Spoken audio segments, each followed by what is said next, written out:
Okay. Well, we promise to honor our time clock as best as we can. And so we have a rather full agenda this morning, which is great. We are going to keep things moving along as we dig into the third part of this kickoff series. So our focus today is on interpersonal mastery and team mastery. We're taking it to that you're leading others and you have to encourage all those high performance team dynamics. So who better than two fantastic mentors from this group? So we have John Kolb from RPI, who has been leading many, many teams over the years. And we also have invited the voice of our newest mentor in the group, Garrett McAllister, who is a deputy CIO at Westchester Community College. And so we are going to spend the first 30 minutes of our time together hearing from both of those gentlemen about leading high-performing teams. And we encourage you to use the chat throughout if you have questions, and we will make sure that we're attending to comments and questions in there throughout the 3 hours together.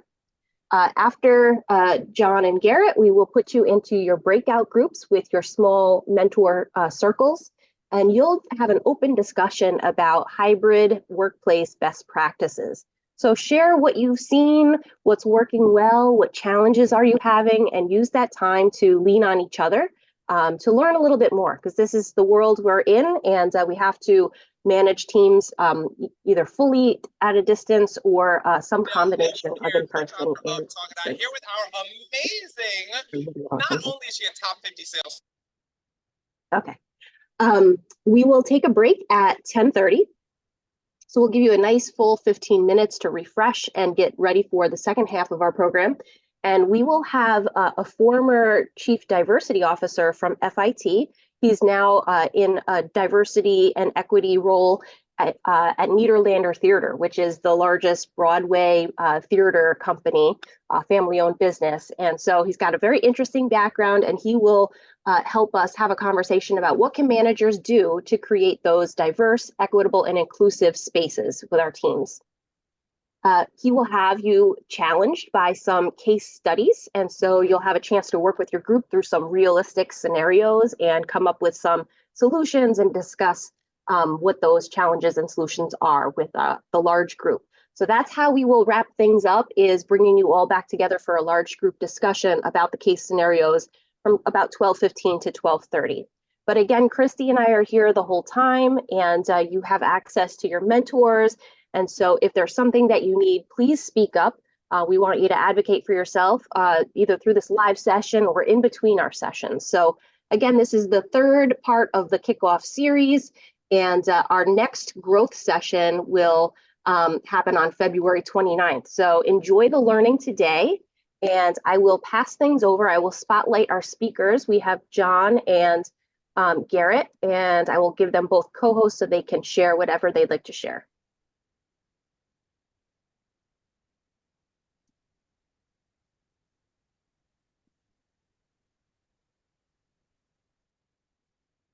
That's terrific. So let me start. Hopefully you can see that. And I assume you can all see that bright red Rensselaer there. We can see it. And thank you, Carolyn and Christy, for inviting me here and inviting Garrett to make sure I keep on track here and so on.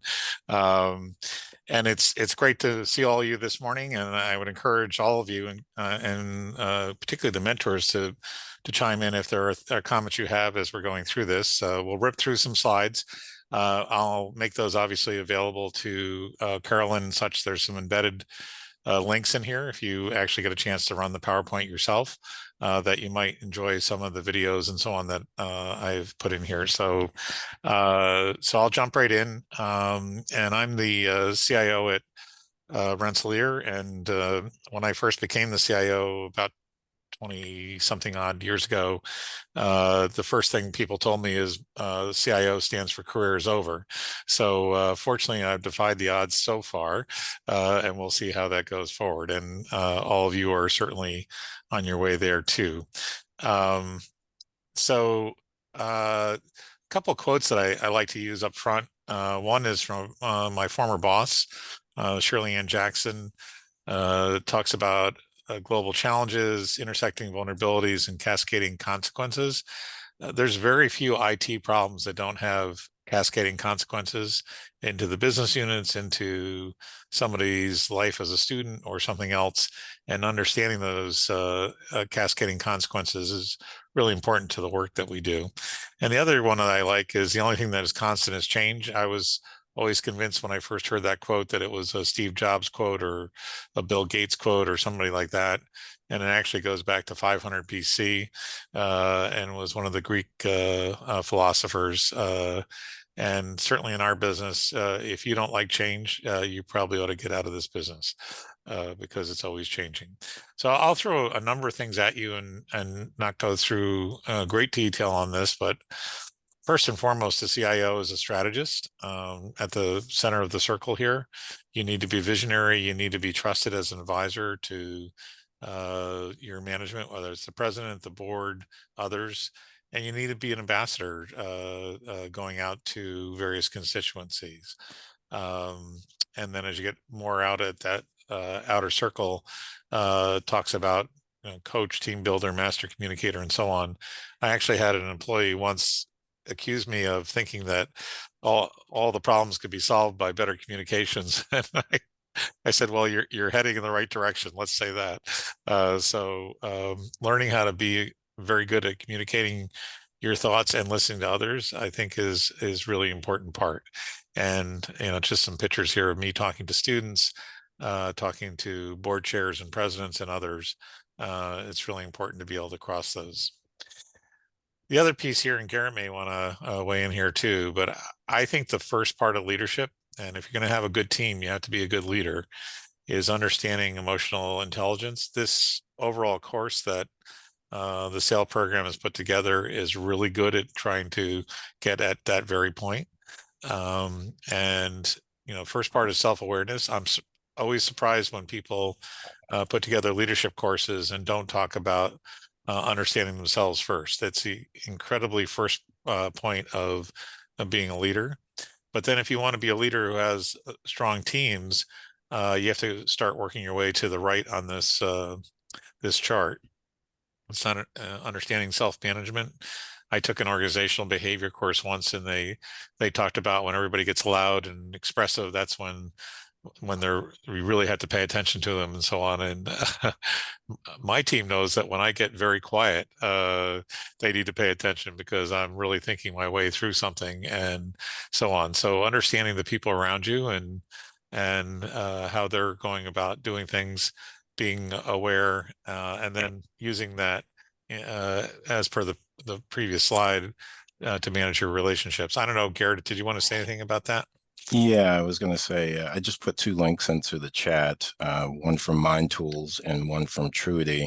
And if you take those quizzes that you'll see there, or questionnaires, it'll help you evaluate your emotional intelligence. And what's I found interesting through the years is that I've taken these sorts of exams or surveys, and I've evolved over time, and that's really a critical component to becoming a great leader. You shouldn't revolve, you should evolve. So just wanted to make that point. No, that's great. And by the way, the chart on the right here, I found from the U.S. Army. You wouldn't think that the Army would necessarily think about emotional intelligence as being important, or at least some people might not think that, but it turns out they think it's very important to developing leaders, not only at the officer level, but the non-commissioned officer level. And this is a chart straight out of their book.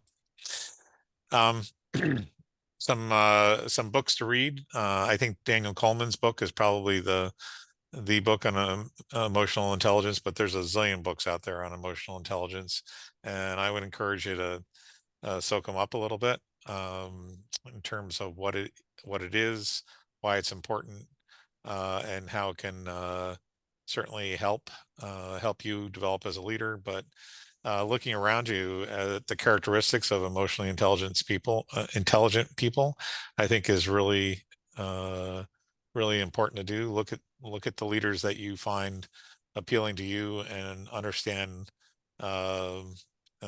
what comes across in their EQ and so on.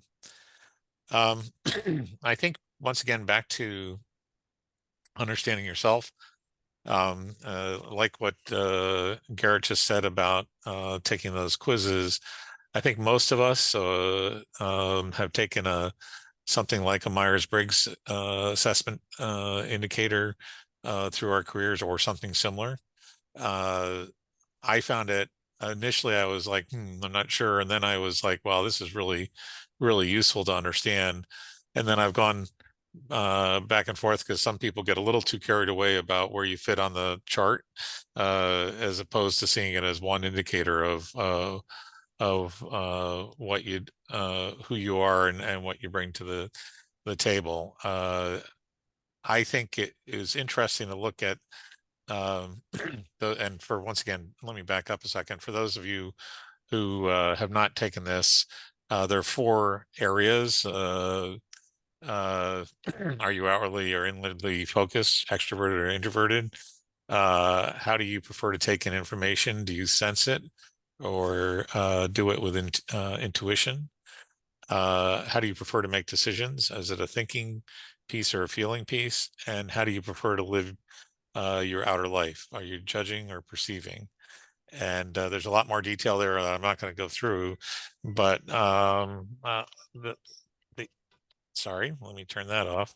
But if you look at those 4 areas and then you put them into a quadrant, you can essentially say somebody is intuitive, sensing, thinking, judging, all the way to extroverted, and intuitive thinking and judgment.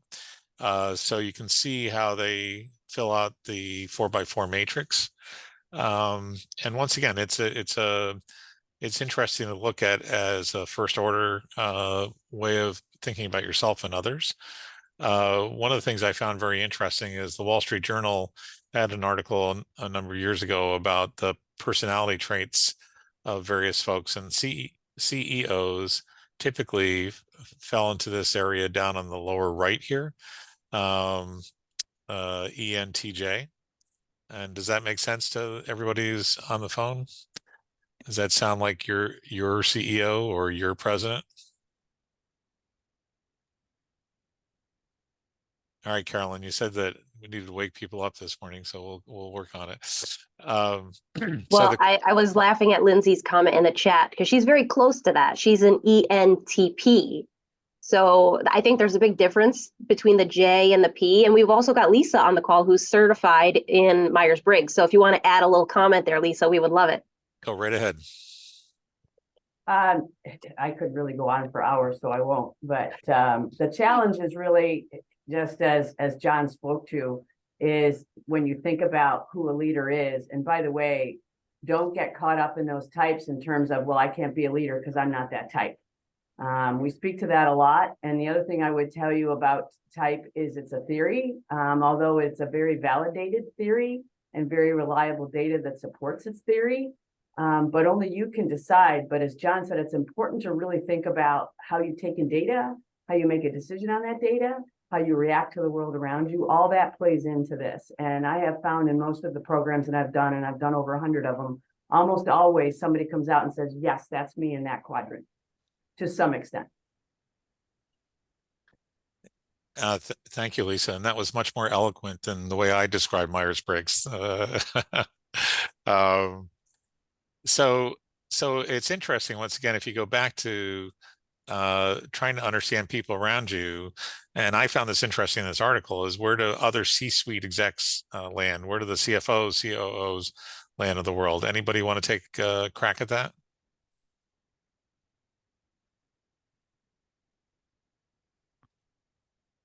So in their study and the way they looked at this, most of them ended up either INTJ up here or ENTJ down here. So they're either very similar to the CEOs or they're up here, and the only difference is really they're more introverted rather than extroverted, which you would expect. You'd expect the CEO to be a little bit more extroverted because of their roles and so on. Whereas somebody like a CFO or something like that maybe a little bit up here. Once again, this is just some information to sort of look at. It's not the end all be all. All right, so where do you think most CIOs fall? We should have a quiz for this, Carolyn, just to see how anybody want to, and I'll look at the chat to see if people are. Charlie said ENTJ. Yeah, thank you, Lisa, for throwing that up there too. ESTJ. ESTJ. So what was interesting to me about this Wall Street piece is they said most CIOs that they interviewed fell into ISTJs. So what's very interesting about that is this diagonal here, and Lisa can probably say this once again more eloquently, they're about as far away from the CEOs, the ENTJs, as you can get on this chart for Myers-Briggs. The reason I think that's important is just thinking a little bit more about how you interact with the CEOs or the other C-suite folks. You ought to know where they might fit here. It's once again not the end all be all, but if I'm going to talk to my CEO and I think in this case he is more of an extrovert, I ought to think about that before I go in with some of the things that I might come from. By the way, I don't even remember where I landed on this chart way back when I took it, but I was right on the borderline, and probably most of us are, between introverted and extroverted. We tend to be very thoughtful as CIOs, but our roles push us into things that we need to be more extroverted in terms of that communication pieces and so on. Anyway, I think this is worth some thought. And once again, if this comes up later on, or Lisa, if you can provide additional detail like you did in the chat, that would be great. Just one thing I'd add to that, John, is that you nailed it. It's important to, when I go to work with people, I don't type everybody, by the way. It's just that it helps to understand where they might want to be and how they want to be spoken to. So as John said, if my boss is an E, sometimes they just need to speak. And you got to kind of let them get that out. And you got to allow them to get that out before you have that conversation. And just as a joke, my husband's an ENTJ, so we are on the opposite ends of that spectrum. That's great. Have you explained the diagonal to him? I have. And he's finally learned to allow to ask me questions so I can process. Yep. By the way, just really quickly, but my former boss, the one I mentioned before, Shirley Jackson, was the first woman to get a PhD in physics from MIT, and her PhD was in theoretical physics. And yet she was a president of a university. And so I always was sensitive to the fact that she probably was not an ENTJ. She was probably a very, very strong I, but she was in a role that forced her into being very E. And so I don't think that was always well understood by folks around her, and that kind of struggle that she had herself in being a very public person with a very private personality. All right, keep moving. So I have some references in here that I think you'll find useful about strong characteristics of CIOs. Some of these I agree with. Some of them I think you just need to be a little bit thoughtful about. So for instance, early adopters of technology. There are places where I want RPI to be an early adopter of technology, and there are places that I absolutely do not want to be an early adopter of technology. So right now we're putting in the first IBM quantum computer in the world on a college campus.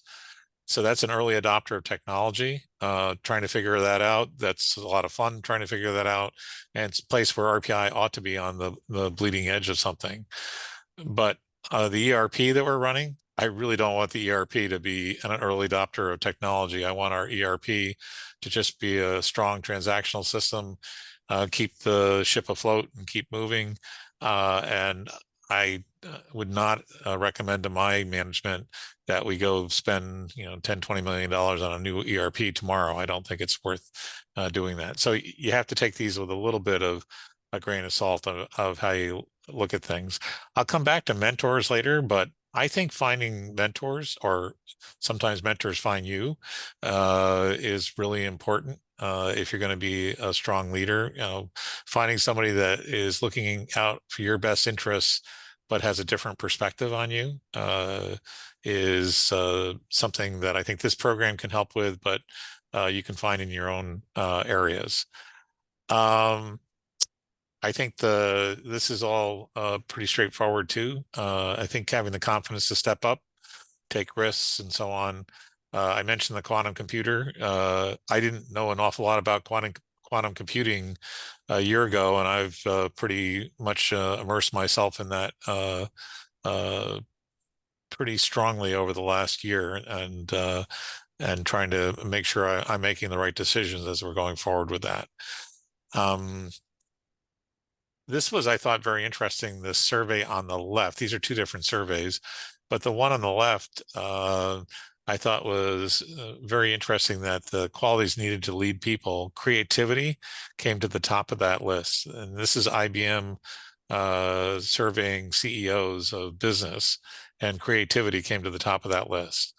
So I wouldn't undervalue creativity in your own actions and the people around you in terms of their actions. Certainly integrity is, for those who know me well, is something that I just believe in very strongly. And I think you lead by example, and you go down that list. But going back up to that top one, I remember taking a candidate that I had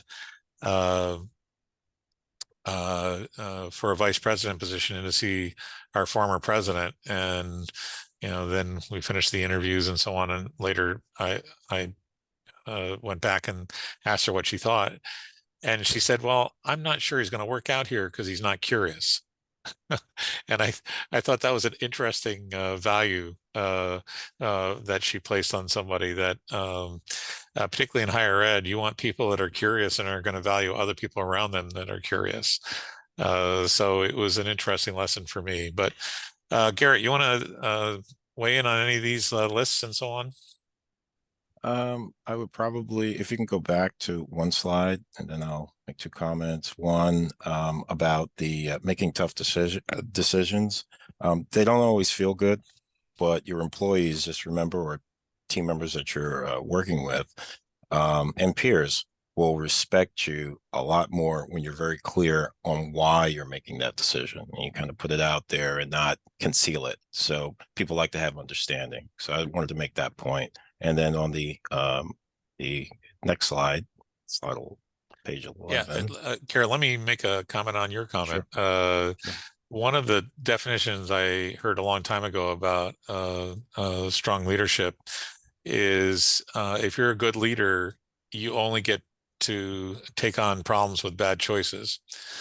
Because if there are good choices and you have good people working for you, they've already figured it out and they've gone forward with it. The only ones that are going to put up to somebody like Garrett are the ones with really tough choices that they haven't figured out. So that's why you have to make tough decisions, because they've given you only bad choices on something. So yes, and I'll go forward. And the one point I want to make here is openness. I try to share with my team members, and hey, just be open to all ideas, regardless. You just never know where the solution's coming from. So just listen, right? And one of the big things that I like to do in meetings is keep my finger on my lips so I don't speak, and I listen. You get a lot more by listening than you do actually just speaking, right? Yeah, working on active listening is incredibly important, and I've had to do that in my career too. Okay, keep going, and we'll get through this too. But what do we all look for in employees? Typically, when I interview employees, particularly if they're down a layer in the organization, I'm not looking to see what language they just programmed in, or some of their technical skills. Other people will figure that out. I'm looking to understand are they self-motivated? Will they fit in well to the team? Are they going to be flexible in terms of what we're doing?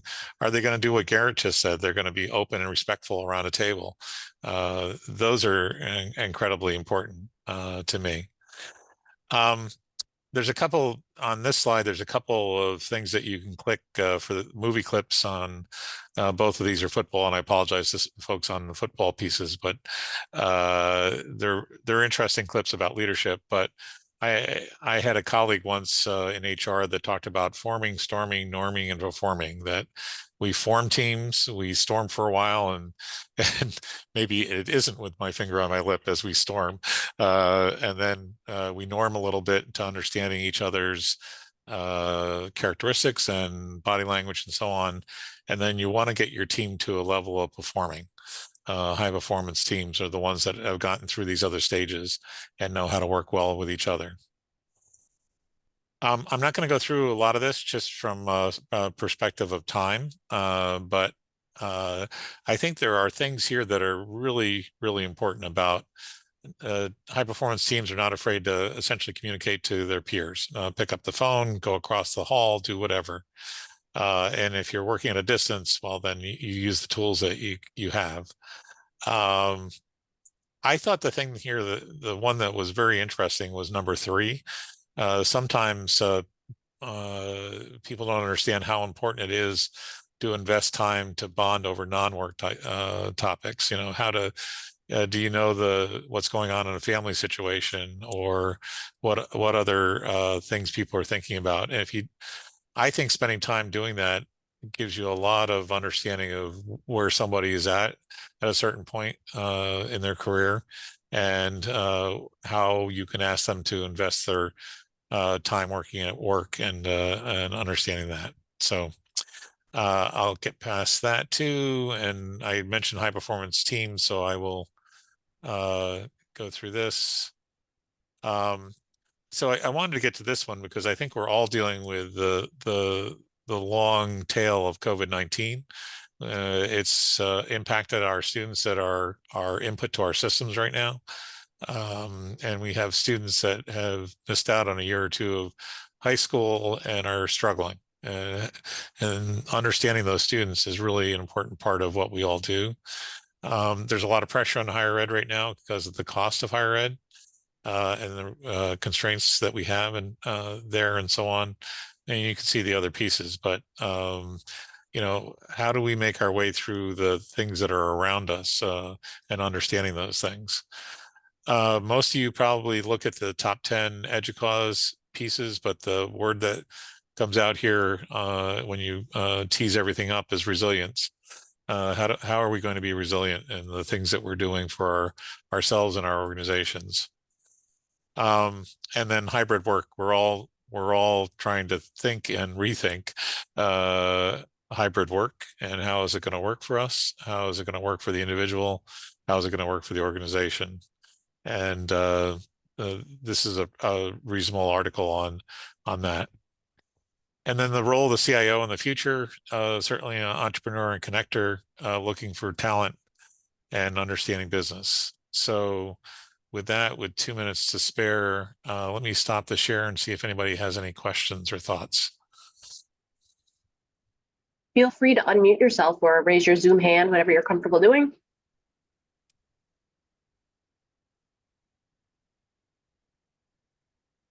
You've stunned them into silence, John. Yeah, unfortunately, I probably should put my finger to my mouth before we started. Well, certainly, if people have any questions, I'd be glad to take things on via email and so on. If I could say one last thing about mentors, and maybe this is true for some of the rest of you, but I always thought I would go out and find my mentors. And at least in my career, they typically found me. And it was because they had a better understanding of what I didn't understand about myself, and saw something in me that maybe I didn't see in myself. And I was very, very fortunate to have just 3 or 4 just terrific mentors that taught me a gazillion things. So. Great. And we have a hand up. So Patricia, feel free to unmute. Hi, yeah, thank you. What struck me was your comments about authenticity. So I worked with leaders who I felt were very authentic. My current leader is extremely authentic, and I feel like I am much more motivated being myself and to be able to communicate with them. Whereas in the past, I've worked with leaders who were not authentic. And I also try to, and I find that if they're not authentic, they put on airs, they don't talk normal, like, it just did not have that nice communication flow. And I felt as if I wasn't comfortable working and I wasn't my best self. So I've really found that authenticity works not only for individuals that I report to, but also for my team as well. So I just wanted to, make that comment about authenticity. I really think it's important. Patricia, that is just so spot on. Yeah. Although let me also suggest that we learn a lot from bad bosses. So when you have somebody that's not authentic, or fill in the blank, when you do get somebody that's authentic, it's like, holy crow, where was this hiding all this time? And what a pleasure this is working this way. And by the way, you already said it, but you model that behavior yourself for your team because it's important to you. But I would actually posit, and you can push back if you don't agree, but having somebody that was non-authentic actually helped along the way. Couldn't agree more.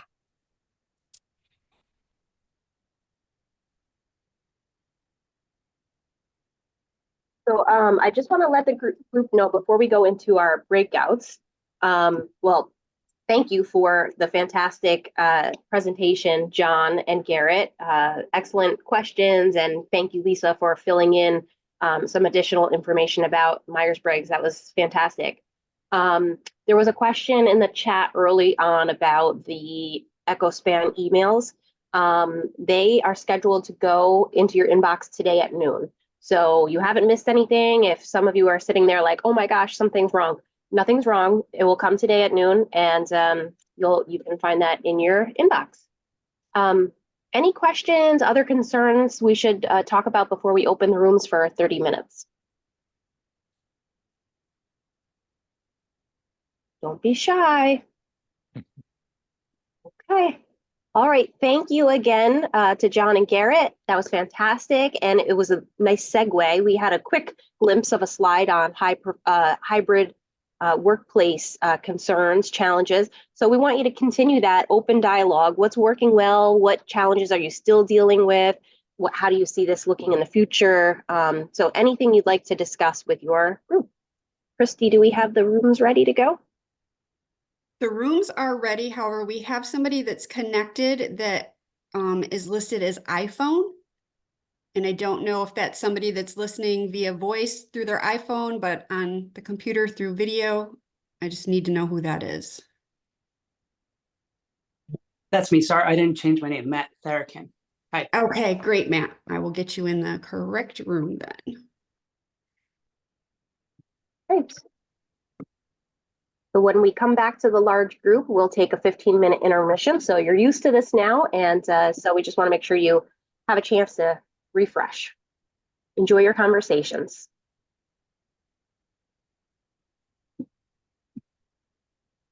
Hopefully I didn't confuse everyone when I misspoke with the time to come back. But if we see videos turn back on, we'll know that you're beginning again. So the record is going and our next speaker has arrived. So I want to spotlight him for you all. And welcome to the Zoom stage, Dr. Ron Milan. He is a fantastic leadership fellow for the SAIL Institute. It has been at least 4 years since he's been in this role. And so he most recently served as the Chief Diversity Officer at FIT in New York City and has made a transition outside of higher ed, but higher ed, I think, has a place in his heart and always will. And I love working with Ron, and he has been so gracious to stay involved with several SAIL programs. So he has joined us today. He has seen your responses to the survey that you replied to earlier in the week.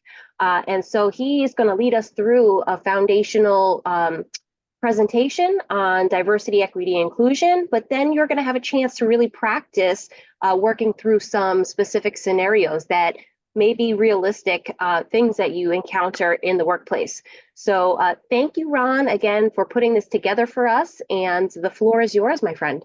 Thank you so much, Carolyn. It's good to see you and welcome everyone. And in particular, anyone who is from Brockport or the University of Buffalo.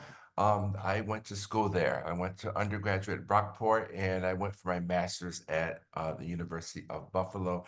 And I'm actually from the Buffalo area originally, but I've been living in New York city area for about 34 years. As Carolyn mentioned, I was in higher education for about 30 years, and I just left last year, and I'm working in the theater industry, which is somewhat fun, but I'm doing diversity work in the theater industry. I'm currently the executive director of diversity and culture for the Nederlander Producing Company of America. But I still want to keep my connections with SUNY because SUNY was a very big part of my life. So thank you for having me today.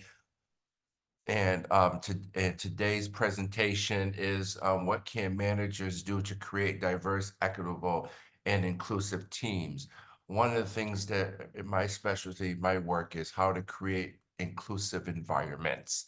And I do that all the time. So hopefully we could really talk a lot today about that, how to do it, and also to respond to some of the questions that you may have had as well.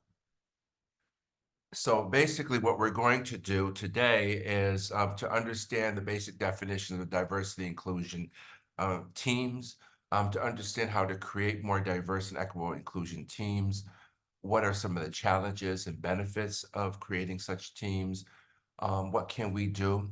And then at the end, there will be, I believe there'll be a breakout group and breakout groups in terms of going over scenarios that will help you in your work, in your line of work. Ground rules is be open-minded, be respectful, listen to one another, use empathy, and use Vegas rules, meaning whatever you share with our discussion today stays with us as well. Okay. And one of the things I always ask, and it's something you may want to do too in your work and when you talk to your teammates, is I always ask the question, how are you checking in? Basically just how are you doing today? And it's important that people hear that because they realize that you really respect what they bring to what do they bring to the team, what they're bringing to work, and just understanding and appreciating who they are and what they're doing today. So let's take a moment and reflect on a couple of questions real quick. Do team members have to be like each other, same backgrounds and skill sets to work well together? Anyone could just answer it. I see heads shaking. Correct. No, you don't. The whole thing is you want diversity in your teams. And one of the unique, I'm going to say this not to butter you up, but it's how I feel about IT people. IT people, IT managers have a very difficult task because, you want to create diverse teams, but also we're not just talking about the physical characteristics of diversity. You're also working with diverse people with diverse skills. Some people may be good with email. Some people may be good with database management. Some people may be good with hardware. Some people may be good with AI. Not one person has everything. And so when you're managing a team, you're managing different skill sets as well. And that's important in making the team successful. Then the diversity leads to better team performance by preventing grouping, meaning, cliques and factions. It leads to better conflict resolution, and it also allows for creating a genuine, inclusive environment where everyone feels that they are part of something bigger. Remember, when you have a team, one of the challenges is getting all the people, all the pieces in that team to come toward resolving and coming up with one solution, one problem, resolving a problem, and so on and so forth. So diversity is very important. And in the literature, it talks about how diversity leads to innovation, how diversity leads to creativity, and how diversity leads to getting things done. Next question. Is it difficult to create diverse and inclusive teams? Anyone can answer that. Yes, absolutely. And you shared some of this with us. Carolyn sent out a survey and asked you to to respond to the following. And here one of them was, what achievements have you had in creating a diverse, equitable, and inclusive team? And the second is, what challenges have you faced in creating diverse and equitable and inclusive team? And the one thing for the first question is the big problem is being able to get a diverse pool of candidates. A lot of it depends on where you're located. A lot of it depends on what skill sets you're looking for, and so many things. So that's a big challenge. And and how are you? And some people have had success changing it from an all male to a 50-50 female, male, female. And and while you have not had success in some cases in creating a diverse team, you've tried to create a climate where people feel inclusive. So that's some of the responses you answer to the first one. Then to the second one, again, one of the big problems and challenges is creating a diverse pool, managing different learning styles, and also different styles in terms of expertise. And then, the biggest thing is, how do you how you bring people to the job? How do you recruit people? Where do you post? Where do you go and recruit from different areas? So that is one of the difficult things when you're trying to create a diverse team. Is it possible for diverse teams to achieve team and organizational goals? Yes, I see the head shaking. Absolutely. That's the whole point. In terms of a sports team, again, I mentioned I'm from Buffalo, and I am also a big fan of the Buffalo Bills. So one of the things is, how does a team work? How does a team achieve is successful? There's different players, different different talents that they have, and being able to bring them all together, that is your job as a manager. So absolutely. A couple of years back, I did this presentation and I asked all of the CIO managers to list 2 words that best describe their job in terms of, the DEI portion of their job, which is the whole portion of their job. And these are the things that this word cloud is basically the words that all came out. And the bigger words are the ones that came out the most. Thoughtful, improvised, bold, strategic, responsible, collaborative, transparent, fair, bold, passionate. And these, if this relates to you, that's great, but it just shows how many attributes you have to have as a manager in terms of conducting yourself and managing your team. So again, just to let you know, this PowerPoint is available for everyone, so you'll have this as well. So let's take a moment and talk a little bit before we go into how do we build these teams. Let's go into some definitions real quick and just see how these definitions help us to understand how we get from point A to point B. There we go. Sometimes it's a little slow, but here we go. So diversity, there's a lot of definitions about diversity, but diversity, I look at it as a mix of characteristics, backgrounds, experiences, and different personalities, if you're an introvert or extrovert, something like that. And being able to manage these diverse attributes, these characteristics. A lot of times people talk about diversity as being a melting pot. I don't like that, because if you take everyone and put them in a pot and make it into one thing, it's one color, one taste, and so on. And that you don't get to appreciate all of the uniqueness of the individual. I'm also a Star Trek geek, so if anyone knows what I'm going to say, they're going to appreciate this. The one alien, the one villain, I should say, on Star Trek is the Borg, and their idea is to assimilate and take everything and make it into one collective. Um, I don't look at that because it takes away your individuality. I look at diversity as being a mosaic consisting of a window of different pieces, different colors, and all of them serving a purpose and bringing light into a room, into an organization, and so on. So I look at the mosaic as every single piece matters and every single piece serving a purpose. So that's my definition of diversity. Okay, but with diversity, the next thing you have is inclusion. And a lot of people look at diversity and inclusion as the same thing, and it's not. And if we talk a minute about inclusion, inclusion is understanding the experiences of the individuals and also appreciating the voice. But inclusion is making people feel that they are connected.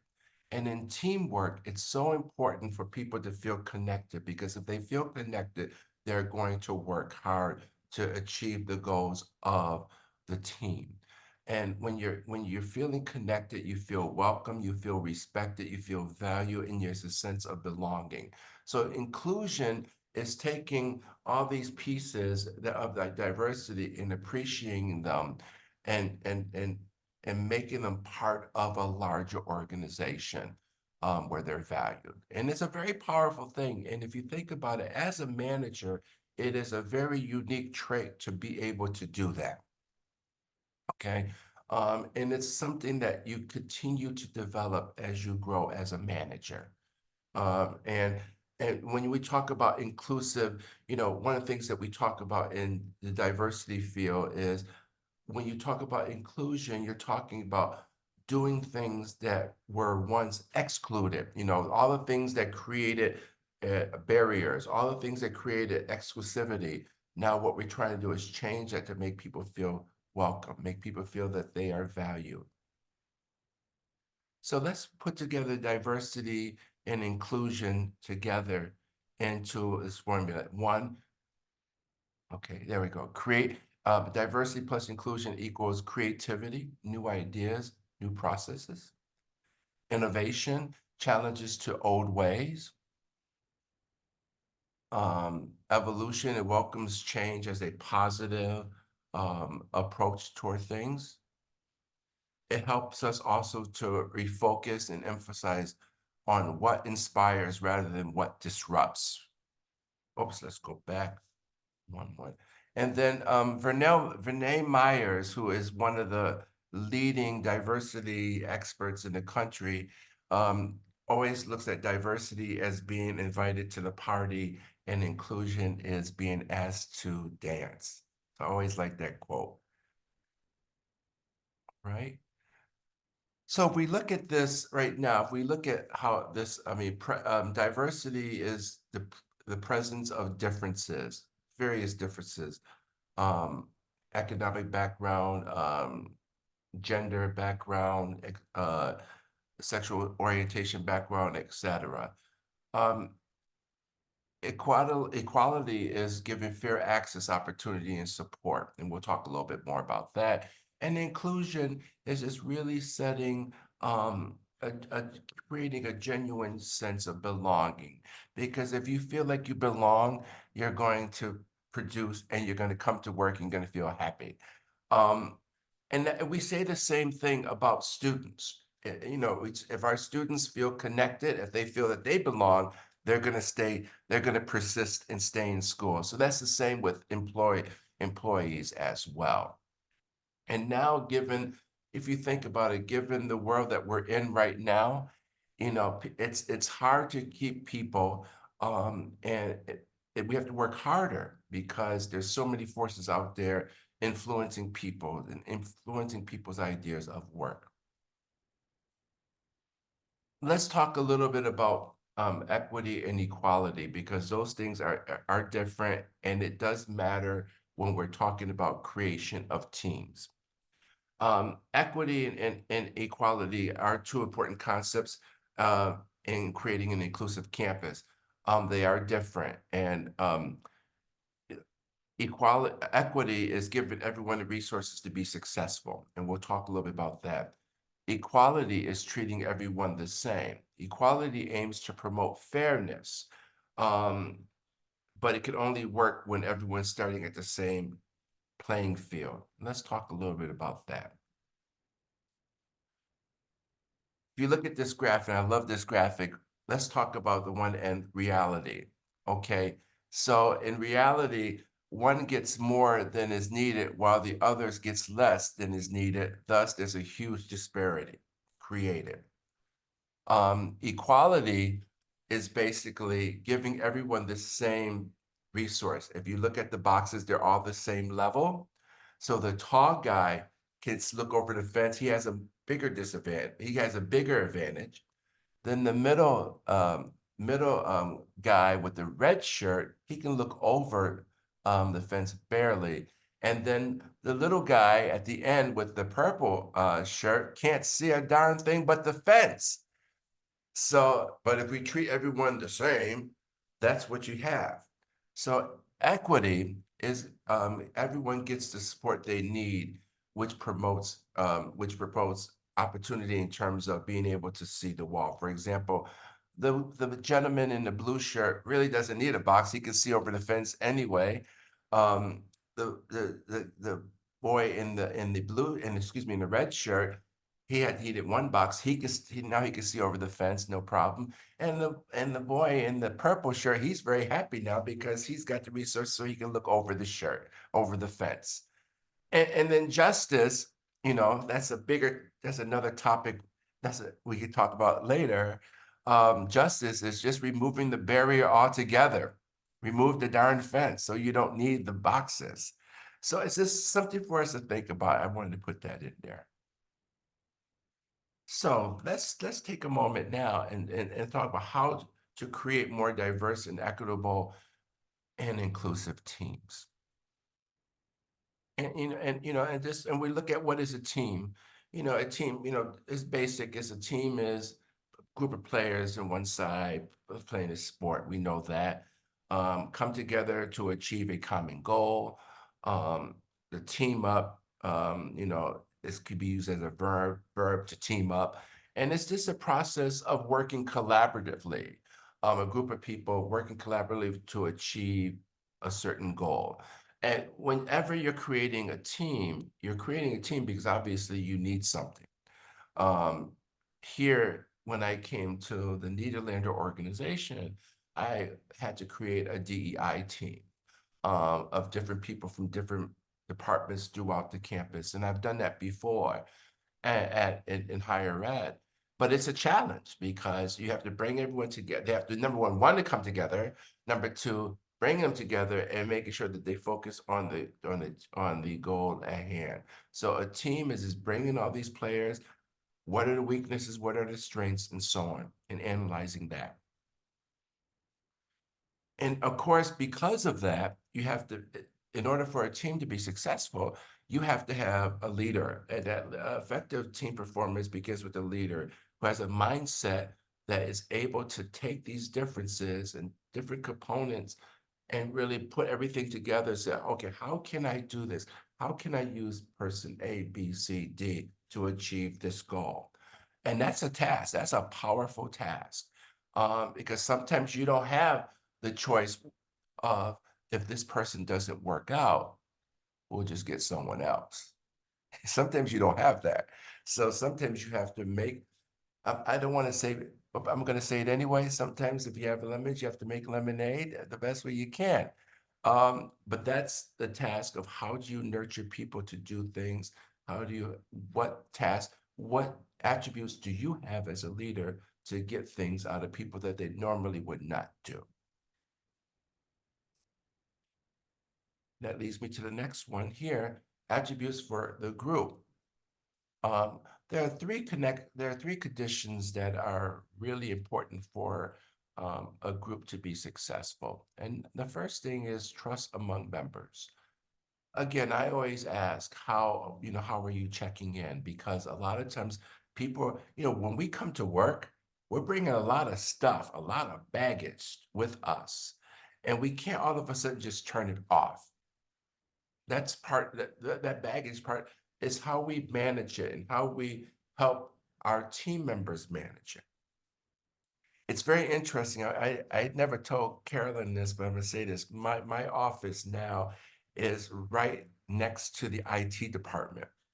So it really is. And I hear a lot of how the IT manager manages the team. And it's a very small team, it's only 5 people. But it's very interesting how she's able to communicate, connect, and get them into a certain mindset because they feel that there's trust. Okay. There has to be structure. You have to have structure and clarity. People think, oh, you want to have a fluidity is great sometimes, but when you have a task that needs to be done, you need structure and clarity. And believe it or not, people appreciate having structure, okay, and clarity, because that shows that you know what you're doing.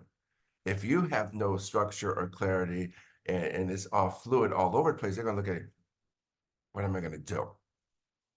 The next thing is there has to be a sense of group identity.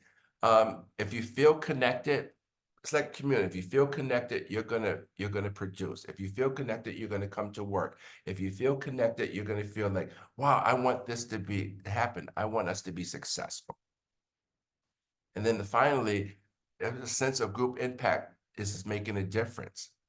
Okay, and I'm gonna say this again to my IT people out here.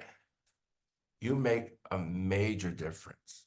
Your work is so valued. Your work is so important because without you, I can't do my work. Without you, Carolyn can't do her work. And without you, our students cannot learn. Our teachers could not teach. Our bursars can't collect money. I can go on and on and on. You're important. You're valued. You have an impact. When these conditions are absent, that's when you have the problems. And as a manager, you have to work to try to make sure these things are reality and make sure that your team is fully engaged. Now, the one thing I want to say, and I think is very important, and I'm going to throw it out there. One of the things, Carolyn and I did a summer retreat, leadership retreat during the summer. And by the way, we're doing it again this coming summer. So if you're interested, just putting it out there. One of the things that they mentioned in the survey is one person said that there was too much DEI in the discussion. And I said, okay. And the thing is, I think that what it was is that they didn't understand the whole idea of creating an inclusive. When you talk about inclusivity, you have to talk about DEI because DEI is talking about diversity of everything, diversity of thought, diversity of work experience, diversity of background. It's not just diversity of race or of gender. It's so much more. And then the E part we talked about, the equity, is having the reason. If you want someone to do something and you don't give them the tools to be successful, how do you expect them to be successful? You know, you have different, as I mentioned earlier, members, you're dealing with different mindset, different skill sets, different backgrounds, possessing some or most control over what they accomplish, recognizing their ability to impact the the bottom line, and being able to receive constructive feedback without taking it the wrong way. These are skills that we have to learn. Because there's one way that we could give constructive feedback, and there's another way to say that you're an idiot. Oh, I just hate that word, but I just had to put it out there. But some, we've dealt with people in our industry that old school. I hate to say that, but the whole thing is transforming a work group into a team that builds but it requires you to really be able to diagnose what's happening in your team. And that's a DEI skill. Okay. So then, think about this for a minute. Effectiveness of a team depends on if they communicate well with each other, if they focus on goals and results. Okay. Sometimes people focus on personalities. Why? How is that going to get to a goal or a result? If everyone contributes their fair share, if they offer each other support, if the team members are diverse, if they are organized, if there's a unified commitment, and collaborative climate. I mean, how many, if you think about it, here, what I do is I have team meetings with my DEI team once a month, and then I have DEI meetings with my subcommittees every week. And there's agenda, and then they can participate. By the way, I have the agenda of items, but I also allow people to include agenda items. Now, you know what? When you allow people to do that, guess what? They feel that you're listening, and they feel that they are part of the process. So it's not just an item that I want to cover these 5 things and that's it. So, and when you do that, it becomes a very productive meeting. And then you can have takeaways from it. So it's awesome. The final thing is that how emotionally connected they are with the team and the project. If you're not emotionally connected, you're not going to care. You're not going to care. You're going to come up with ways to stay home and call out sick. Okay. And the thing about being emotionally connected, and when we talked about emotional intelligence, and by the way, I'm going to put that out there again. If you are interested in the summer program, we talk a lot about emotional intelligence and how emotional intelligence leads to good leadership and good team building. So Carolyn, I did a couple of promotional things there. Right. How are we doing, everyone? How is everyone checking in? Everyone's good? All right, beautiful. So emotional intelligence. Emotional intelligence is so important. And it's so important now, even given coming out of a pandemic that we've been out of, and we're still dealing with emotional trauma, different things. This is our reality. And being able to navigate through it, it requires us to be really aware of our emotions and that of others. Teams are more creative and productive when they can achieve high levels of participation, cooperation, collaboration among members. Emotional intelligence is about bringing emotions deliberately to the surface and understanding how they affect the team's work. You got to do it. And if you look at the stairs, I put the stairs there. The bottom step is group emotional intelligence. It leads to trust and identity. It leads to participation, cooperation, collaboration. And then when you climb the top, when you're on the top, it talks about being better, making better decisions, and creative solutions and higher productivity. So it's very, very important. Anything you can read on it, I would encourage you to do it. Okay. The next thing, which is you hear this all the time, is collaboration, collaboration, collaboration. If you have collaboration consists of support, teamwork, communication, trust, motivation, and inspiration. And then that's going to finally lead to what? Success. And you know what? And these are not just terms that are just blowing out of the wind. These are real concepts. And before this presentation yesterday, I spoke to Julio and I forget David. They work in my IT department, and I was asking, what do you like about your job? And they like the fact, and David said that he likes the communication. That if he has an issue, he could talk about it. He could ask about it. And Julio said he feels that he's adding something. He provides something to the team. So it makes him feel connected. So that's powerful to say that. And that's a good thing. So the thing that I put this here because an example of a group is this I put together a DEI work group here, and in order to, you know, again, structure is very important, and so in order to do it, you have to have the need, the research that supports it, the proposal that brings people in, the implementation of it, the mission, the chairs, the unit groups, and team purpose and success. So whenever you create a team, you have to do this. And in my job, I don't have a staff, but yeah, I have a lot I have to do. So how do I do it? I created a group of people who works in the company.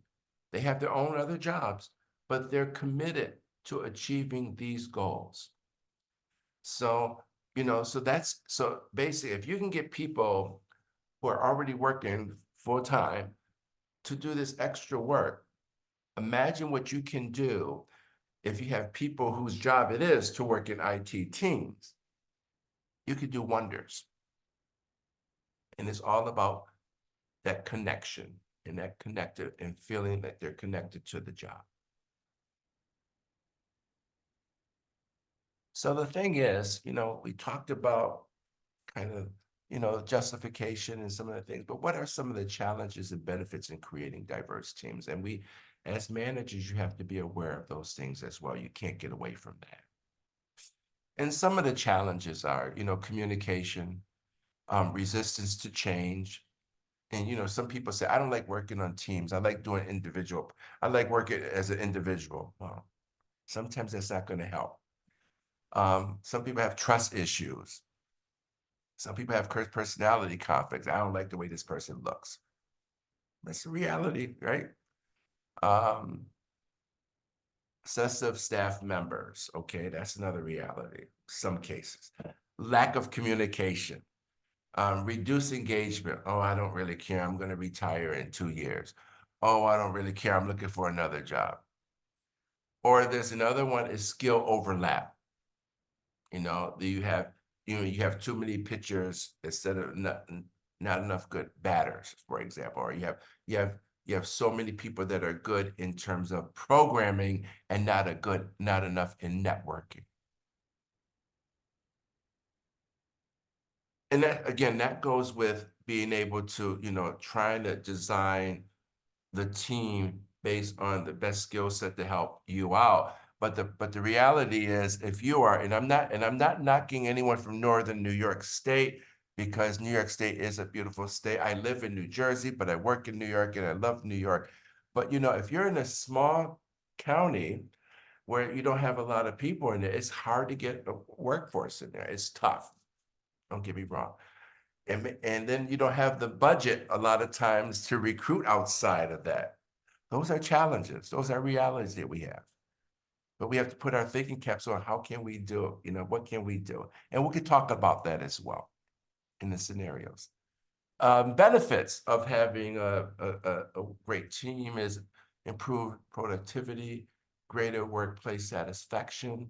Team members, hence employees, will feel more valued in the creation of belonging. Diverse teams will encourage more inclusive behaviors.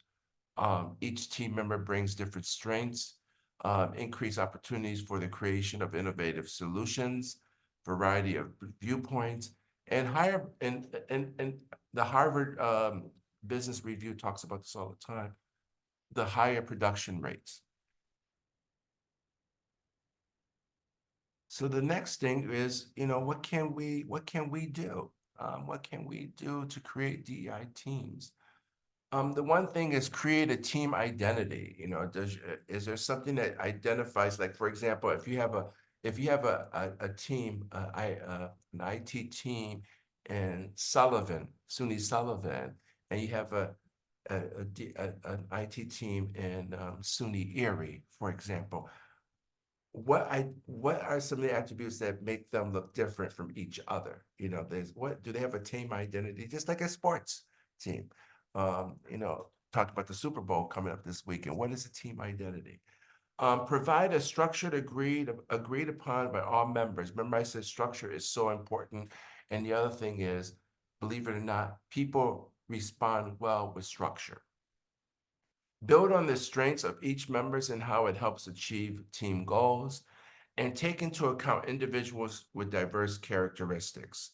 Some of the things is, IT tend to be really dominated by men. But what's very interesting is, you have now more women are becoming CIOs, and they're making big differences and positive differences. But there are some people saying, no, it's not gonna work. No, it's not gonna work. Well, they have to open their minds and realize that it will work. It's like, okay, I'm gonna throw this social a culture thing out. Ron Burgundy, saw the movie Ron Burgundy. And Ron Burgundy was an anchorman in San Diego, and basically it was all the anchor team were all males, and all of a sudden they put a woman in there, and they said, no, it's anchor man, not anchor woman. We have to put that aside and move away from that, because when you base one's ability to do the work on just gender, and put it aside and not bring that person on, you're doing a disservice. The other thing is, some people may not have the educational background or the certification background, but guess what? They probably can do a job just like that. So sometimes you might have to be open to those things, but that is a challenge. And that requires you to lend more of yourself in terms of training and providing the resources for that person. So the one thing I always recommend is how to build a DEI team is use this concept called IDEA. And IDEA stands for I, innovation, D, development, E, enthusiasm, and A, application. And the first one is innovation. Leaders recognize the need to change and the continuous improvement so they can lead teams in creating innovations. The next one is development.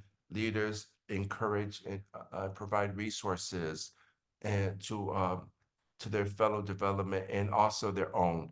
And enthusiasm. Leaders need to display enthusiasm and positive attitude during challenging times. This is a challenging time right now. Application is learning is incomplete without opportunity to apply what has been learned. That's the whole thing. And that's so important. And remember, we're always learning and growing. If we're not, it's boring. Ron, can I interrupt with that slide? Because this group is working on an applied learning project right now. So, all of this is theory, just ideas we're tossing around, but they are challenged to think about the diversity in their team environment and what they can do and how the work that they're trying to lead is, sort of impacted by the team's reactions and feelings and emotions. And, Sure. So this is fantastic. And thanks for the reminder that we're applying our learning. Yeah, definitely. I mean, the thing to keep in mind is that it's not easy. If it was easy, everyone would be doing it. It is tough, but for it to be tough, it's meaningful. And the thing is, you also have to have the support of your supervisor as well. And if you don't have that, then you can't be successful. Then you don't have the tools to do what you need to do to be a successful manager. And that's a powerful thing right there. A lot of times you're asked to do things and you're given pennies and no resources to do it. I mean, that's going to set yourself up for failure. I mean, one of the projects here, and I was talking to IT here in the theater organization, one of the things that we had to do here was we had to change all of the ticket printers, mechanisms for each theater. And you might think, oh, we just buy a theater printer, a ticket printer, and that's it. The configuration, where the data is going. I mean, there's so many things you have to ask and make sure the security, it just goes on and on and on. And I learned a lot about it because I thought tickets, that's nothing. You just print it and there you go. But it's an electronic thing, it's the scanning, it's so many things, and it's not easy. The other thing is, you know, we have interns here as well. And one of the things about the interns, and they're students, they're college students, when they come in, the wealth of knowledge that they bring in and the experiences that they bring in is just unbelievable. And how they, you know, one thing about a young mind, it's a fresh mind. You know what I mean? Because they're not jaded by, you know, being in the business for a long time. So you can learn so much from them. But is it easy? No. Is it easy getting a diverse team? No. Is it easy to manage a diverse team? No. But is it worth it? Absolutely. And the one thing I want to stress too, and I hope I can do this, Carolyn, is even after this program, I'm sure you got your contact information. This is a network. Keep in touch. Reach out to each other. Say, how are you doing this? You'd be surprised. The wealth of information, the resources, and also being connected, because we talk about connectiveness, is so important. It's so very, very important. So Ron is all over social media, so they've got a LinkedIn group where they're connected, and so maybe you'll see Ron if you guys connect on LinkedIn too. please do, feel free. And that is my presentation. I was able to get through it. And I guess we have some time. Thank you for questions. So I'm gonna stop sharing, right? So I can see everyone. And I'm gonna Yeah, I was hoping that we would have a little bit more of a response to the advanced survey we sent out about this. We only had 7 of you reply. So those that didn't give your feedback, just a reminder, the questions were, what are the things that are going well in your environments with regard to DEI? And then the second question was, what are some challenges? So feel free, anyone of you that didn't have a chance to reply to that, I invite you to speak and share. And Grace, I see your hand up. Yes, I really loved that image that you had of all the little people, not little people, but all the people standing on the boxes. That is an outstanding representation. My question, though, comes with that is, how do you handle and respond when you provide all of the opportunities that you can to create an equal or equality or all of these opportunities for these people, but they still refuse to take advantage? And to add on to that, not only do they refuse to take advantage of, but then they also turn around and complain about the same situation. You know, that's a very good question. Thank you. And the thing to keep in mind is that while you provide the resources and everything needed, you have to also be aware that not everyone's going to gravitate toward it. Not everyone's going to work. Not everyone's going to connect. And then at that point, that person is not a good fit. Then you have to use the resources you have available to assign them or let them go. You know what I mean? Not all people are gonna take advantage of it. Like I mentioned during the presentation that some people can't work in groups. They say I work independently. I can get it done on my own. And sometimes people are not going to change. The one thing you might have too, for example, you may require people to be in the office working together. And some people said, no, I can't do this. I'm going to do hybrid. Well, hybrid's not a reality right now. So, I mean, no matter, you can provide the resources. If they don't take advantage of it, that's not your fault. It's just the reality is some people are just not going to connect with you. Definitely. I've had that here. I've had that in other jobs as well. I hope that helps. Yes, thank you. And before I move on too, I didn't realize that he was here, but I just want to also give a shout out to my Larry Bach from FIT, because I was at FIT before. Hey, Ron. So I just want to say hello. There we go. I actually wanted to ask you something. And, you know, in all the time that we worked together, I don't think I really raised this point with you. But I think, you know, one of the areas, and you touched on it in your comments, is trying to hire, right, with diversity. And you're really at the mercy of the applicant pool, right? I mean, and so knowing that, inside my division, that where I could try to make, one of the most important decisions related to that, I'm constrained, right, by who applies. And then, and then I've got my operation. And while we can create awareness and do a lot of things, I don't know that we move the needle that much, so it's a little frustrating, It's not easy. And the thing is, the one thing I always say here is all you can do is try. I mean, in terms of, getting the job, building a job, a diverse job pool is where you send the ads. How do you advertise for, for positions? Where do you advertise? Do you advertise, for example, if you want to get more African Americans, if you want to get more Latinos, where do you advertise in those areas? It's a lot. And in that case, you have to work with HR and others in terms of how are we getting the announcements out there. The other thing about IT, which is very tough though, is that sometimes there's difference, just because you say IT covers a lot. So you might be looking for someone that is a security expert. That is a specific skill set. And how do you, so if you try to get diverse candidates, it's not coming, you try. If you're big enough, on certain areas, you can bring on people, and if you're big enough, and train them, but that's a lot of work and that's resources. But that's also if you're big enough, because a lot of schools are not, so you can't do that. So it's a tough call, but if at least you try to send stuff out there, at least you try to advertise different ways, that's all we can ask of you to do.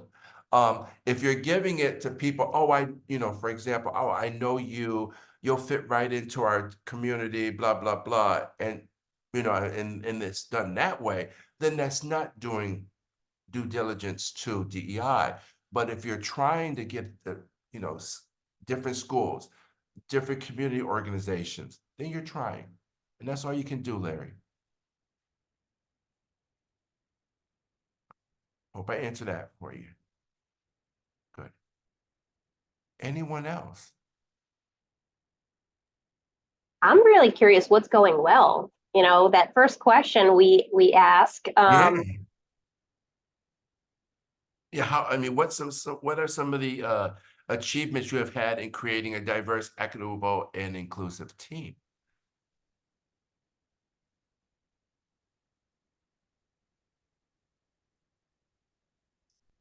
Robert.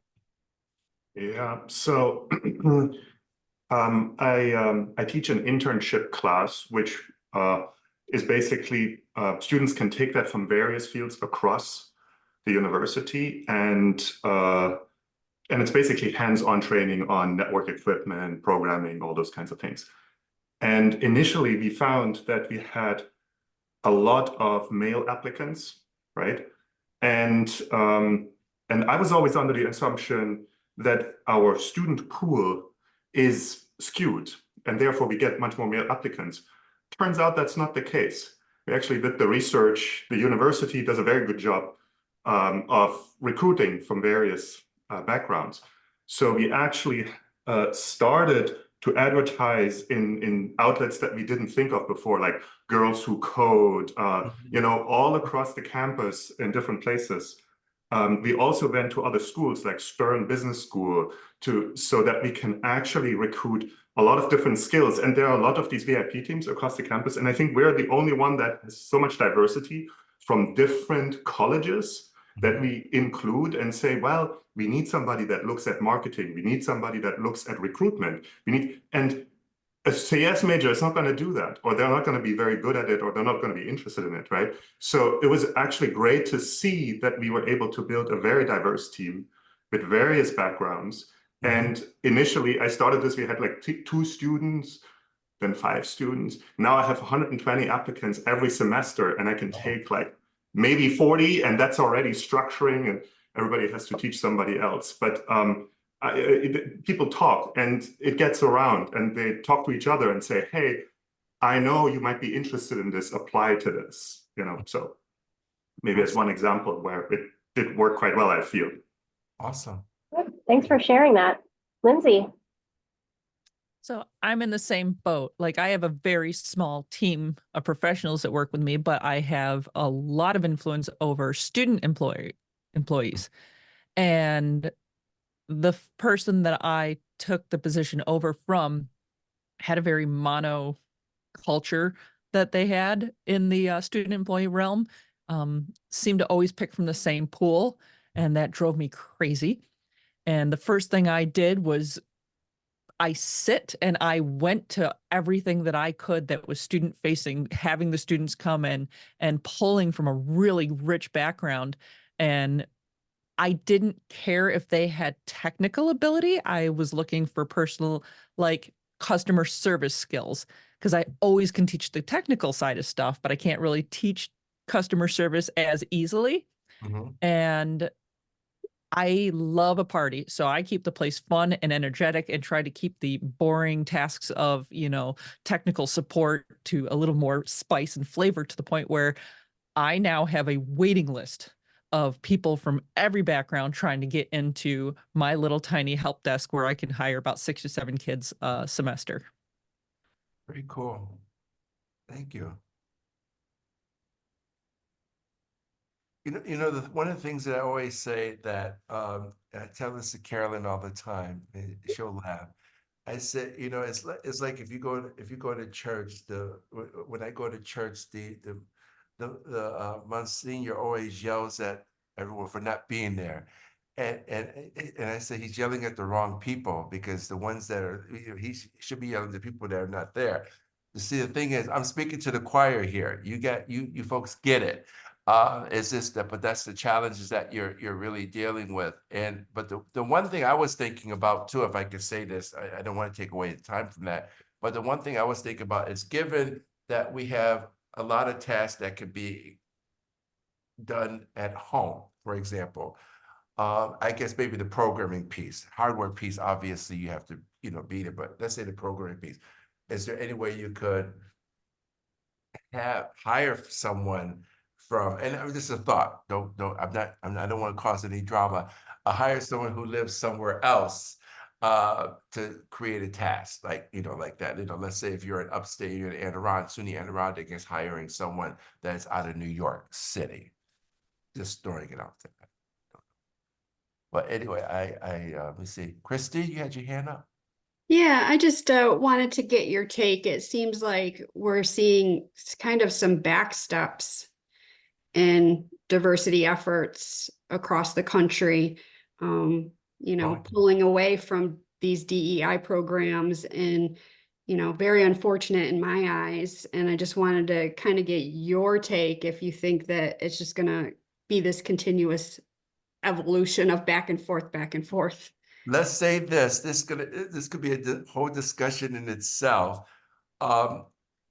It scares me somewhat, but I'm not concerned. I don't think it's going to go away. I think there's enough people, enough organizations that are committed to it, that it's not going to go backwards. I mean, in some areas, I frown on what's happening, but I think a lot of it is just political gibberish. And I think while some states have really made decisions and threats about it, I think overall, if you think about it and understand it, the principles make sense. And in terms of longevity, it's going to help out. So I don't think it's going to go away. I think you can continue to hear, you're going to continue to hear this, unfortunately, but I don't think it's going to go away. I think one of the threats that came last year was when the Supreme Court made the decision about affirmative action in higher education. But I think what this is an opportunity for us in higher education and in other agencies. Say, okay, if the Supreme Court said this, let's do this. Okay, let's make it work. Let's do something else to continue to meet the DEI goals. And I think a lot of institutions are doing that. So I don't think it's going. I'm optimistic. I was cautiously optimistic. I'm more optimistic now.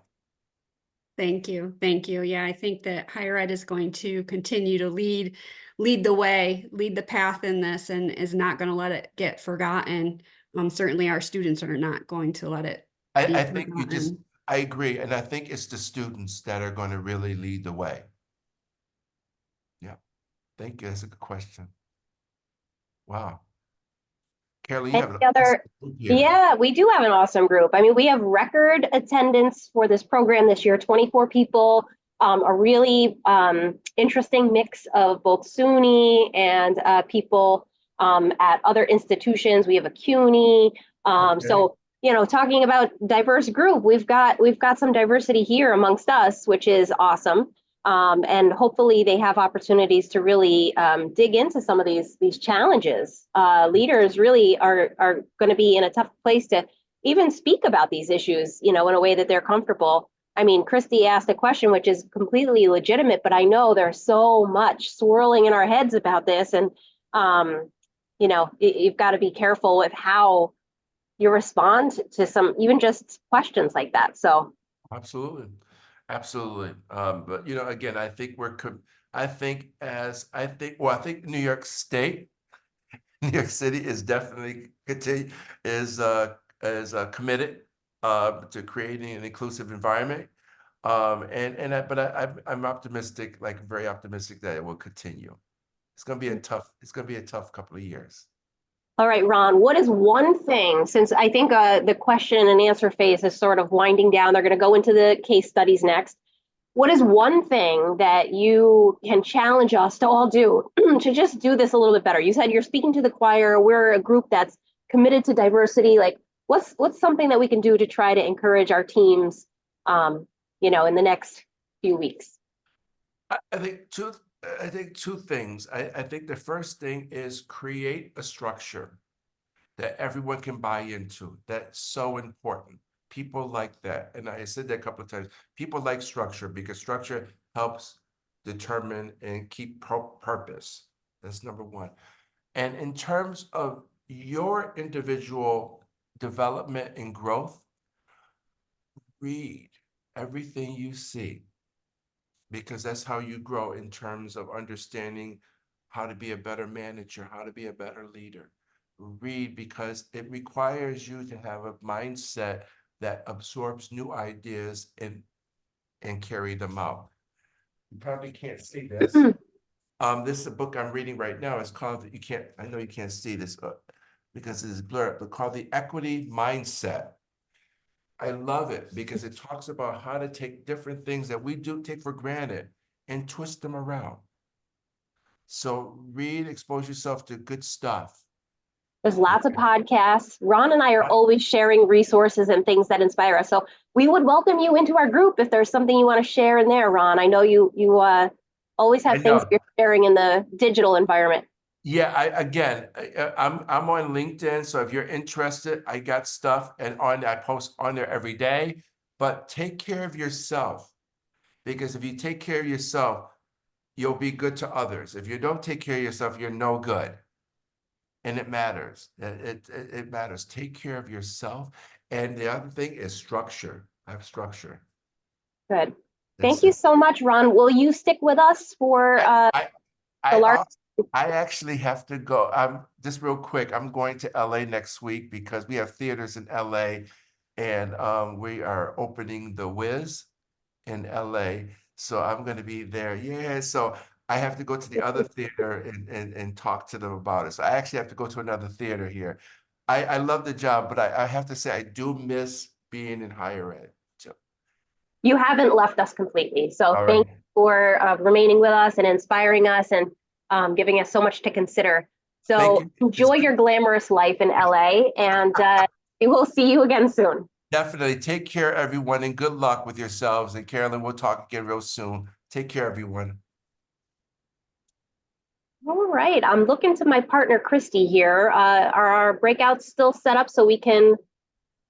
They are. Great. And we put the link to the Google case studies in the chat, so everyone can open that document and find which slide has your mentor's name on it. And it should be pretty clear what to do. There's a space for you to add who's going to be the scribe and then who's going to be the spokesperson, but you will have 30 minutes together to talk through that scenario, discuss it, and take some notes, and then hopefully your spokesperson is ready to share out in the large group when we come back together at 12:15. Any questions?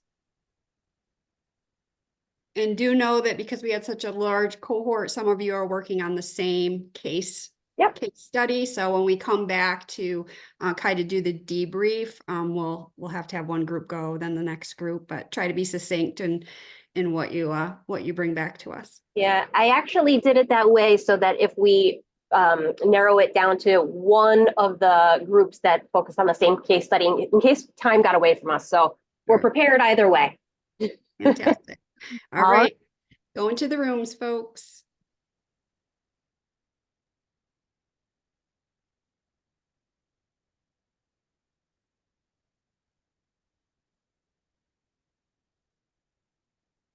Sure.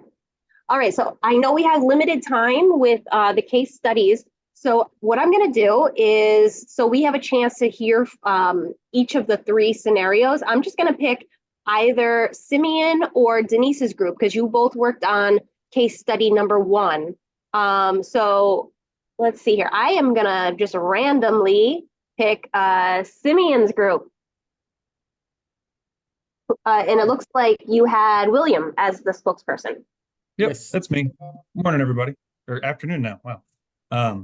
So the answer to the scenario that we can you start with the question? Do you mind reading? Sure. Okay. Stephanie, a female transgender employee, approaches you as her boss. She states that a colleague in the department continues to call her by her male given, quote, dead name, and refers to you as he, even though she has asked this person several times to use the correct name and gender. How do you address Stephanie's concern? So the answer that we gave was that this is obviously a clear example of harassment. Once the initial, asked, like, this person has obviously tried to correct this other person and say, hey, this is wrong, please stop doing that. And they aren't interested in listening to that. So this has been escalated. We want to be present in the moment, maintain that humanity, restrain the urge to kind of initially problem solve. You want to follow the policies that are in place at your campus and make sure that you're going through and not sitting on this, escalating this, making sure the HR and union and the chosen name policy, if you have one, is being followed. But be brief, genuine, empathetic, don't be dismissive, and validate their concerns. Explain commitment to solving the issue and lay out the logistics of the process. Thank you so much, William. Sean, anything that William and his group that didn't include that your group did suggest? I have notes on your slide. Yeah, lead by example. Show that this is how to do it. This is appropriate. Heard of what he said. Set expectations. Address and talk to the person, and then escalate if those don't work. Thank you. And so I know I have to move quickly, and these are jam-packed scenarios. So I'm just recognizing that these are big, real serious issues. So I don't want you to think that we're taking it lightly. And hopefully the conversation in your 30 minutes was helpful. So we had Kitty and Lisa's groups both working on case scenario 2. I am going to randomly choose Lisa's group, and the spokesperson is Kevin. So Kevin, can you start by reading the scenario, please? Sure. Henry is new to the IT team. He's eager to solve the tasks he's assigned. He begins his shift each day with enthusiasm. However, he wants to make sure that he's doing his job to the satisfaction of his boss. He thinks he's doing a good job. However, Henry has a high function form of autism spectrum disorder and benefits from regular feedback. He approaches you, his boss, after his first week and asks if you were able to provide regular feedback. Would it be okay if you were, would it be okay with you if we checked in every day, just briefly, just to make sure I'm on track with my tasks? Henry did not disclose his ASD status. how would you respond to Henry? So we were a little bit critical on the question in the sense that we didn't think it was fair to us to know that he had autism spectrum disorder and then have to forget about it with regards to the question itself. But anyway, after that, we said that it was the biggest thing was being authentic and honest in our answers. To communication was the key to all this. Build trust with the employee. Try to come up with some sort of compromise. And that, you know, when we do talk about these things, maybe it does bring on some additional discussions, and with more knowledge, maybe that, you know, we would change how we do things, you know, understand what kind of feedback somebody's looking for and try to give them what they're looking for, but yet not be dominated by having to do something on a daily basis. Let's see, we talked about using tools that are available so that you could do check-ins, but maybe it doesn't have to be face-to-face, and so maybe time consuming by just, you know, using Slack channels or something like that. Try to get people involved in a group, so maybe the employee could get feedback from the team, not just the supervisor, so that would help unload some of that workload. What else have we talked about? You know, whether or not we could flat out ask him about his disability or not. And then, you know, would we change our mind once we knew something like that? I think that covered the majority of it. We like the other group, we put down a lot of stuff on our slide. Yeah. So Kitty's group, John was the spokesperson. John, anything else you want to add to that? No, I'd say he covered most of the things. You know, one of the things that we said was, you know, we talked more just how this doesn't affect just one person on the team, but this is kind of a situation that kind of applies across all members of the team, regardless of any disability they may have. You know, how do you deal, you know, also setting expectations over time. So, you know, how do we improve so maybe you don't have to check in every single day? How do we maybe get other mentors in the office to come work with you? Things that's the two things to add in what Kevin had said is, you know, how to basically improve so they don't feel the need to have to check in every day. Excellent. All right, thank you. The third case scenario, we had Garrett's group and Sean's group work on that. So Zach, you were the spokesperson for Sean's group. Could you read the scenario and let us know what the group was discussing? Sure. You're hosting your weekly staff meeting and one of your team members accuses another staff member of being racist during the middle of the meeting. How do you navigate the situation? So one of the things we first discussed was our observation of like how we even get to this point, and what was happening in the meeting. Our immediate actions we thought would be to diffuse the situation, stop and address what's happening. One of the things we talked about it too is like how it came up, because you know there's obviously different ranges of because we said like, what if you're in the meeting like, oh, I can't get this project done because Brian is being racist, versus you know like you know being angrily, you know, saying it directly at somebody. So we were trying to figure out exactly, you know, how it might come up, and because you know your team and your teammates, and you would like to think you're not employing someone who's openly racist. So then we would try to diffuse it, see what was going on, understand from all sides of what's happening, why it's being said. We also discuss the importance of documenting it, because so many times issues like this come back and it's like, well, Zach was the manager in the meeting. He heard this. He didn't tell anybody about this. It didn't go any further than that. And like, I don't want to be the manager in that meeting where it just, you know, I sat on some information and it didn't get pushed up the chain. And then we also, so one of the things trying to figure out like how it happened, and something Sean said was, you know, reaction, but not overreaction, trying to figure out where you are in the situation. And then the last thing that was brought up too was like the team probably needs some trust and openness workshops to rebuild that trust after an event like this has happened. That was extremely comprehensive. So Jolly and his group may be challenged in adding any more to that, but the floor is yours if you'd like to share a little more about the conversation in your group. One thing we discussed that, I mean, I'm looking at both of our notes, and for most part, they are quite similar. One thing that I see different is that our group mentioned is setting clear meeting expectation, rules, and etiquette. So the assumption is, we going into a meeting, we have, very hopefully a relatively clear idea of what to expect in terms of behavior, etiquette rules and all. So that's something to keep in mind during the meeting when it happened, when this said scenario happened.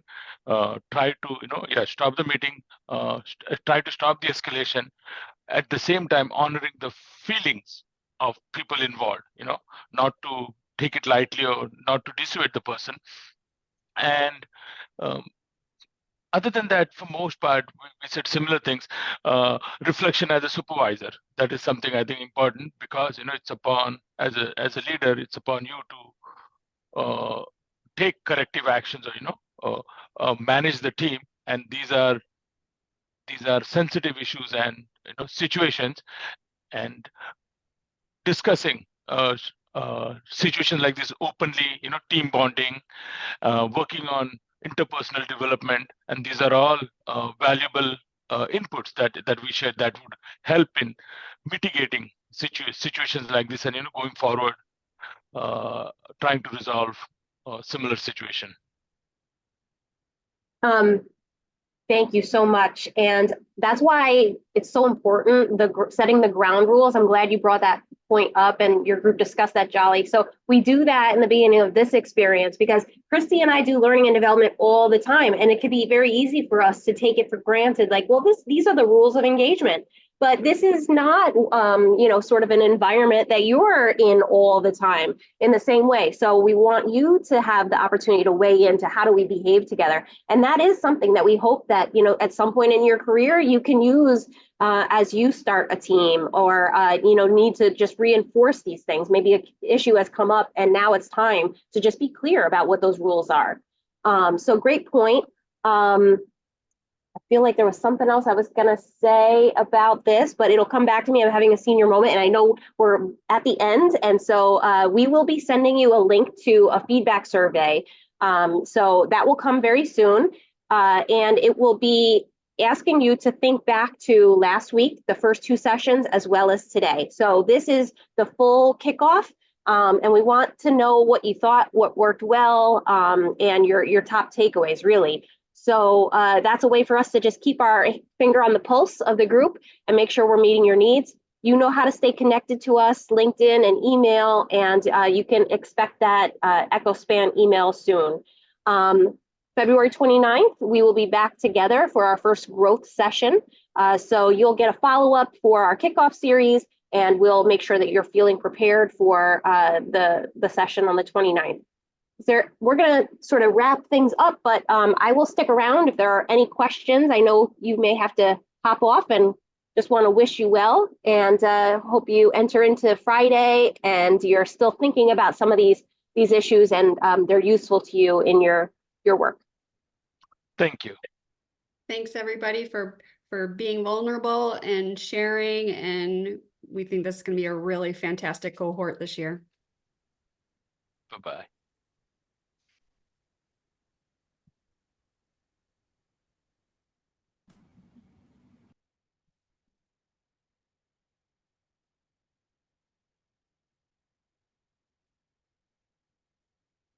You guys are doing a great job.